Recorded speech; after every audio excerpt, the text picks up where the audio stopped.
Enough small talk and respecting the laws of physics. Number 9. The aperiodic tiles of Islamic architecture. Tiling a bathroom floor with square tiles? Simple.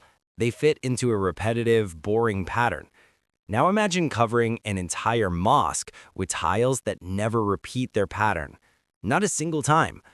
That is exactly what medieval Iranian architects did.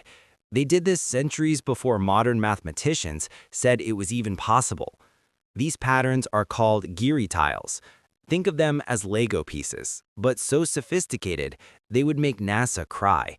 There are only 5 different shapes, but when you put them together, they create patterns that stretch forever without repeating.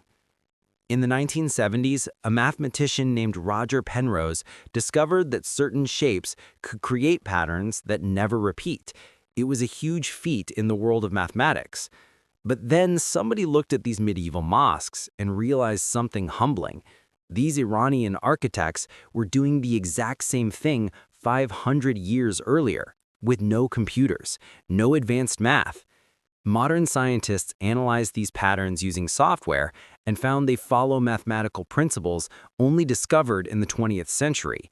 These patterns aren't just random designs that happen to never repeat. They are actually encoding mathematical concepts we now use to understand the structure of matter itself. That's right. These medieval artists were accidentally discovering the same patterns we find in quasicrystals, a form of matter scientists didn't even know existed until 1982. Imagine building something by trial and error, only to find out centuries later that you had accidentally mapped the structure of reality itself. They were doing quantum physics, but with pottery. Number 8. The mountain-moving math of Ollantaytambo. At Ollantaytambo, the ancient builders basically told physics to take a vacation and don't come back. Imagine moving a 50-ton stone block not just up a few stairs, but up a steep mountain. That is exactly what the ancient builders did. These massive blocks of red granite were quarried from a location kilometers away, dragged across a river, and somehow lifted onto steep terraces with absolute precision. The logistical challenge would make a modern engineer cry. The force required to move just one of these blocks up the terraces would be like trying to push 40 elephants uphill. That's assuming you have a nice smooth surface. But these guys were working on rough terrain that makes a rocky mountain trail look like a bowling lane. A modern team tried to move a smaller block using traditional methods they thought the Incas used. The block moved a few feet on flat ground before getting stuck and giving up. Meanwhile, the ancient builders were moving these things up mountains like they were playing with Legos. The stones aren't just placed. They are interlocked in 3D patterns with cuts so perfect you couldn't slide a credit card between them. Some people say aliens must have helped. But what if the ancient builders simply understood physics in a way we've forgotten? We are so focused on using machines to overcome physics. Maybe they found a way to work with it using resonance or some gravity-defying trick. It's like they found a cheat code to the laws of physics, and we're still here smashing buttons trying to figure it out. Number 7. The gravity-defying dome of the Pantheon. The Pantheon dome in Rome is an engineering marvel so absurd we still don't know exactly how they built it. It has survived for 2,000 years just to embarrass us. It is the largest unreinforced concrete dome ever built, spanning 43 meters across. You could fit a perfect sphere inside it. And get this, the Romans built it without any steel reinforcement. That is like building a football stadium roof out of Legos and expecting it to hold up for 2,000 seasons of rain. The dome has a huge hole at the top called the oculus. That hole isn't just a skylight. It's actually stopping the whole thing from collapsing. It relieves the stress at the dome's weakest point. But the genius continues. The concrete gets lighter the higher you go. Heavy travertine and brick at the bottom, light volcanic pumice stone at the very top. They invented graded density concrete 2,000 years before we even thought of it. The dome is a perfect mathematical sphere. Its height is exactly equal to its diameter. Try building that with precision without computers. If you mess up, thousands of tons of concrete come crashing down.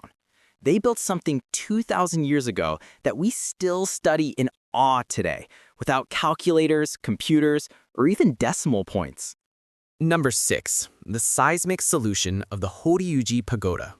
A 5-story wooden tower in Japan that has survived almost 50 major earthquakes over 1,400 years.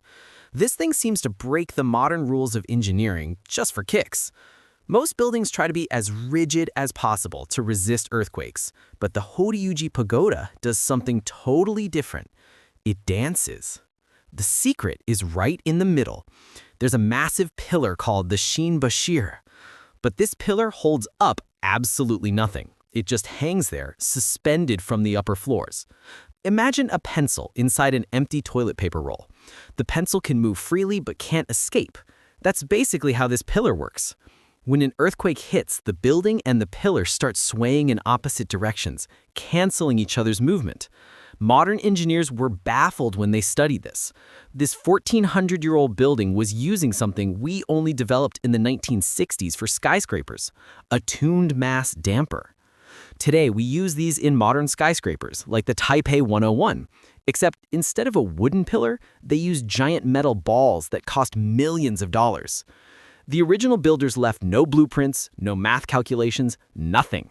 They just figured out one of the most effective anti-earthquake designs in history through sheer ingenuity. Number 5. Lifting the Unliftable. Baalbek, Lebanon, home to the largest cut stones in human history, the infamous trilithon. 3 massive blocks of limestone, each weighing over 800 tons. These stones were quarried from a location nearly 1.6 kilometers away, then transported and raised 6 meters into the air. They fit so perfectly, you couldn't slide a credit card between them. Even our largest construction cranes today would struggle with such a heavy lift. We have detailed Roman records about their engineering feats, about aqueducts and roads, yet there's not a single word on how they moved these megalithic blocks. Suspicious silence. Some experts think these stones were put there long before the Romans, as the foundation shows different building techniques than the Roman temple constructed above it. And in the nearby quarry, there was an even bigger stone, just sitting there, mocking humanity. The stone of the pregnant woman weighs about 1,200 tons. That's like trying to move a small destroyer ship over land, uphill, with the aid of a wheelbarrow. The largest known Roman crane could lift about 7.5 tons. To lift just one trilithon stone, they would have needed over 100 of their biggest cranes working in perfect sync. And that's just to lift it, not even to transport it over 1.6 kilometers. So they either had aliens, or they knew something that we, with all our iPhones and Wi-Fi, still haven't figured out. Number 4. Impossible polish and acoustics. The Barabar caves in India are carved out of solid granite, but instead of rough stone walls, the surfaces are so perfectly polished they look like mirrors. These are the oldest rock-cut caves in India, dating back over 2,300 years.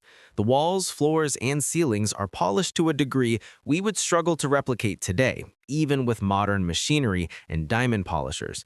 Surfaces so smooth that when you run your hand over them, it feels like glass. Remember, this is granite, one of the hardest natural stones on Earth. The mystery is, how did they achieve this mirrored finish using only ancient tools? They had a secret we have lost. These caves also have seriously weird acoustics. If you make a sound in certain parts of the cave, it creates an echo that seems to last for several seconds. Sounds that keep bouncing with unnatural length and clarity, almost like the cave has digital reverb. Scientists who have studied these caves say the acoustics are incredibly precise. The builders somehow knew exactly how to shape the walls and ceilings to create these impossible echoes. Modern acoustic engineers are scratching their heads trying to figure out how they did it.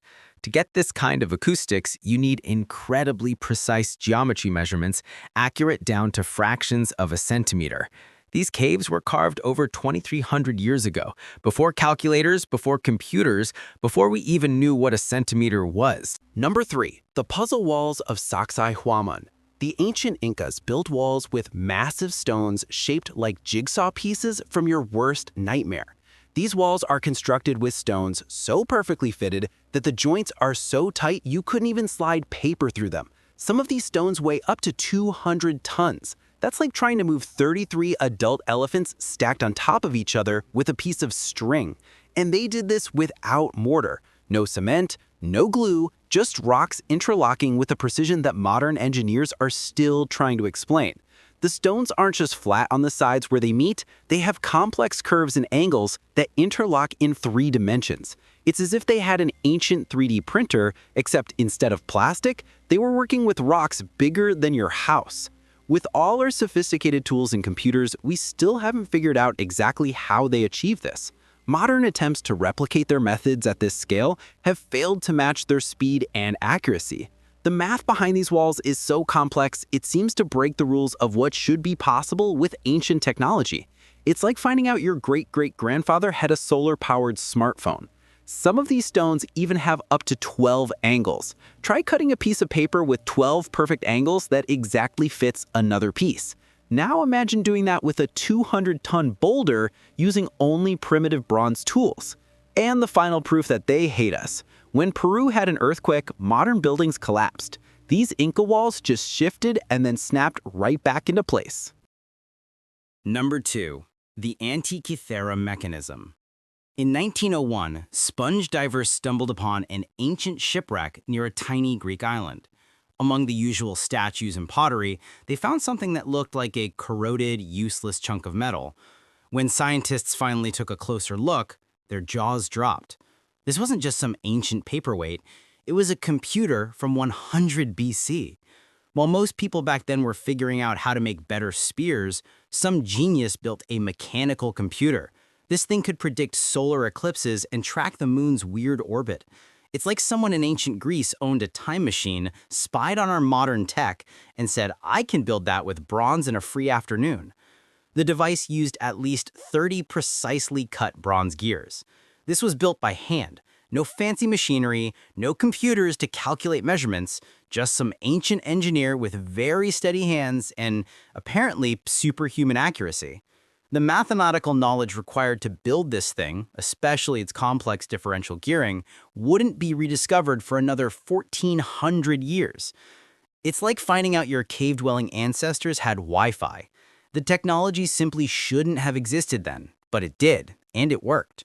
It even accounted for the fact that the moon's orbit isn't perfectly circular. It's slightly elliptical, meaning it sometimes moves faster and sometimes slower. The ancient Greeks figured that out and built a machine to calculate it. They had a desktop computer while we were still using abacuses. Number 1. The downward dare. Forget starting with the foundations. The ancient Indians were engineering trolls. They built the Kailasa temple by carving an entire mountain from the top down. It's the complete opposite of logic, as if they looked at the mountain and declared, there's a perfect 50-meter temple in here. We just need to discard 400,000 tons of rock to release it. Ponder the sheer arrogance. These builders had zero margin for error. One miscalculation, one misplaced chisel stroke, and their life's masterpiece would be ruined. It's the architectural equivalent of performing heart surgery on a mountain while balancing on a unicycle. And it was all planned in their heads. No computers, no CAD software, just pure mathematical genius. Modern architects visit this place, look around and whisper, this is a prank, right? This is impossible. It's like playing chess backward, where you have to visualize the checkmate before you even pick up the first piece. To create the temple's perfect symmetry, not almost perfect, but phenomenal precision, they removed over 400,000 tons of rock. To put that into perspective, a modern dump truck barely hauls 30 tons. They did this with basic tools and sheer force of will. You don't become a construction legend by accident, carving a mountain upside down with perfect symmetry. You do it to laugh at us, modern engineers, hundreds of years later. That's all for today. We'll make similar videos in the future. Subscribe so you don't miss any. Until the next Ya Explains.